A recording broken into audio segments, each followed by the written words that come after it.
It's always inspiring seeing fine craftsmanship in a building. I could spend hours looking at all the details that make a building so beautiful. In fact, those details are what separate a messy amateur job from a clean, professional installation. With very little effort, you can focus on a few details that will make your project look a lot better and turn the corner from amateur to pro. Hey everybody, I'm Logan Parker and this is Heirloom Builders.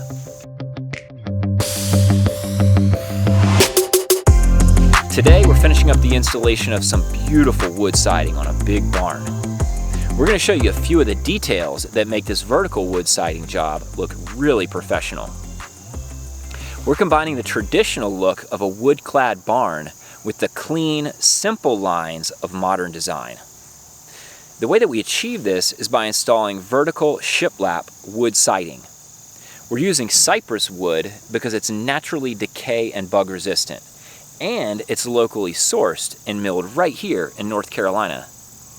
We ordered rough sawn 10-inch wide boards from the sawmill and milled the shiplap detail on both edges to get a water-resistant lap and leave a 1/4-inch wide reveal or groove between boards. In that way, we're able to get rid of the battens of your typical board and batten vertical wood siding and make the wall look super smooth and flat with crisp lines. Let's take a closer look at how we achieve this.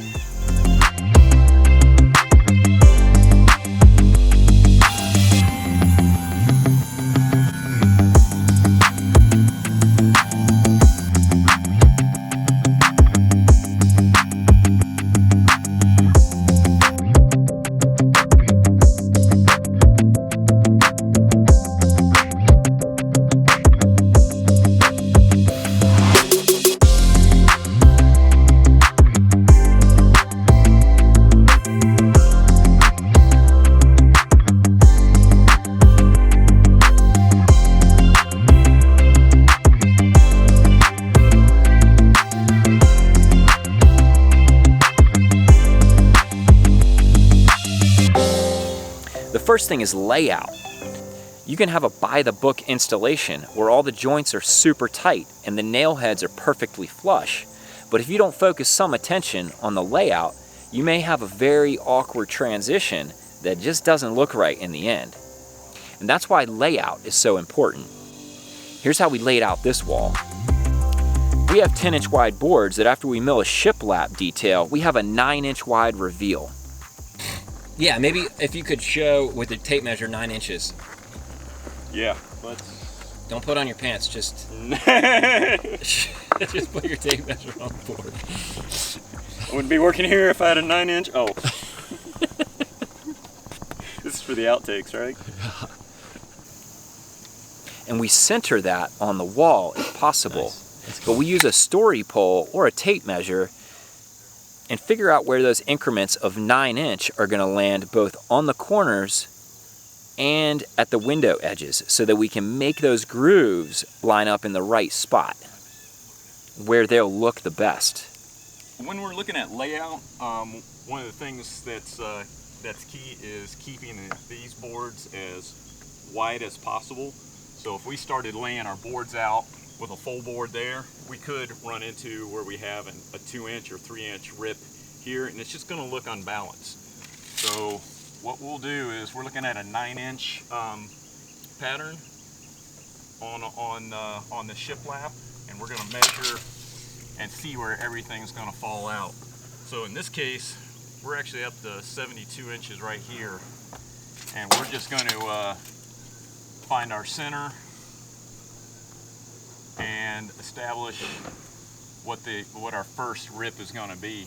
So in this case, we are actually doing an 8-inch rip to start with inside of this 1-inch overlap from this other side here.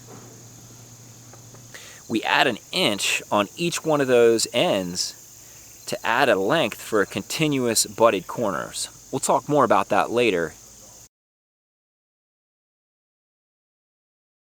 One of the things we wanted to accomplish with the siding here is to go with some really clean lines, not a lot of extra trim. So we're trimless, around our windows, we left a 1/4 inch gap that we'll put backer rod and caulk in. We maintain a 1/4 inch gap around the window edges so you have room for backer rod and caulking. Don't caulk the top, but do caulk the sides and bottom. Rip what you can with a table saw or circular saw, but don't overcut since water can find that kerf and drain down behind the wall. Instead, finish your cuts with a jigsaw or a pull saw. It'll make a nice square cut that water's not going to creep in behind. Clearances. Use a 1/4 inch spacer to keep the line straight and ensure that you maintain a gap for water to escape and not wick up into the siding. So one of the things to keep this reveal really even is use a 1/4 inch rip. So when we're measuring and installing this little 1/4 inch spacer set on top of the window, we can get a really good accurate measurement. And when we go to nail this off, we'll just butt everything tight against this shim, nail it off, pull the shim off, and everything's in a really nice straight line. We like to keep a 1 inch gap at the bottom, roof to wall flashing, since there's so much splash and water there. We really want to encourage airflow and increase the drying potential by leaving a larger space between the roof metal and the end grain of this vertical wood siding. At the corners, the corner trim is sometimes a necessary evil, but here, since we have both big walls with no other trim around windows and doors, and small walls with big windows on the cupola where there's not even much siding at all, corner trim would look like an afterthought. So here, we run our wood siding 1 inch long and butt the adjacent board on the opposing wall to make this trimless.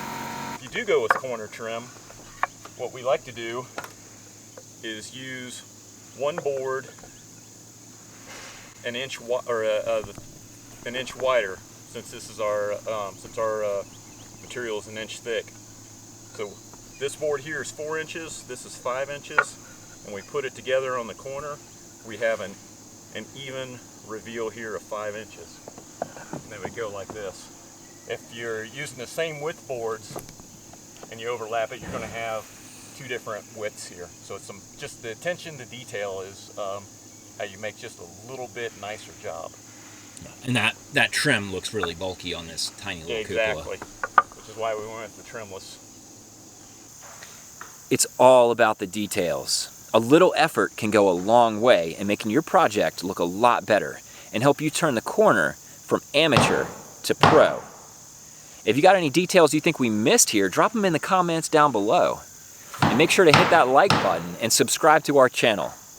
Your comments and support really encourage us to make more content and keep the ball rolling. Thanks for watching. We'll see you the next time. Peace out.